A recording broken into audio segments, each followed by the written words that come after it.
we taught a portion of this for the Path International Conference several years ago. And they put us in an arena with 3 rescue horses who did not have experience with humans.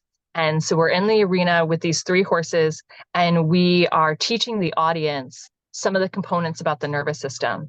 And because Eve and I are able to fully be in the energy that we're talking about and we're expressing, that as we were describing, for example, what it's like to be in the, fight or flight mode, and we're embodying that energy, the horses start running around the arena, right? And they're just moving around and they're moving in the energy.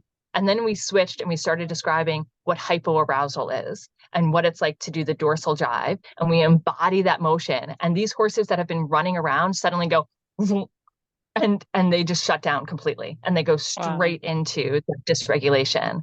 And then we always end with the regulation, right? Then we go ventral vagal and we move into that state of regulation, and the horses start licking and chewing and regulating as we're regulating.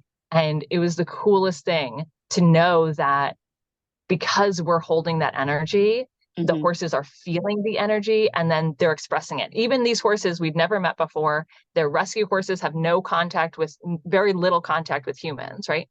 And yet they felt it and they're in the experience with us. Another time I was working with a group in Ojai, and we had this horse. Oh, this story always makes my heart hurt and happy at the same time. We were working at a facility. Again, I didn't know the horses, but one of the horses there, she had been found, she's a Mustang, found and put a bridle on her, not a bridle, a harness on her when she was a year, and then she escaped. And when someone found her again, the harness, right, hadn't moved, but her, I know. And so she was so traumatized and in so much pain and so fearful. And they were taking her to slaughter. And this rescue found her and brought her back. But she couldn't be with other horses because the trauma translated to everyone. And so she would attack any of the other horses. And she had gotten used to people enough that when it was time to work with the horses, she actually volunteered to work with us. And so we were in her stall, and she had a really large stall.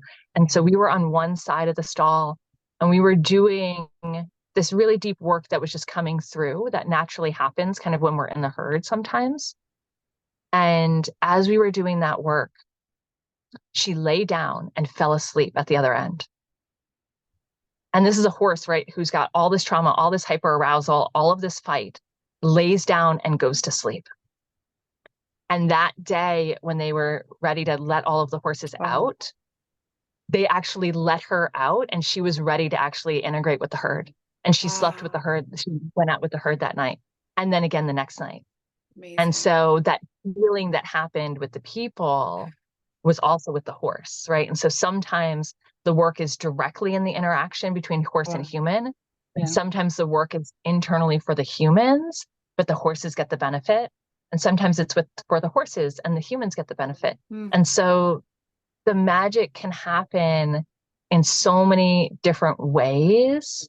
And you just don't know. It's just such an honor. It's just such an honor, to serve wherever it is that people are called to bring, to bring us into that space, because it is so unique to that person and that land and the people who are called to that specific training, right? Each one on one hand is very similar, and on another hand is completely different, because what comes through during that time with the horses and what comes through with each individual that makes that collective is unique.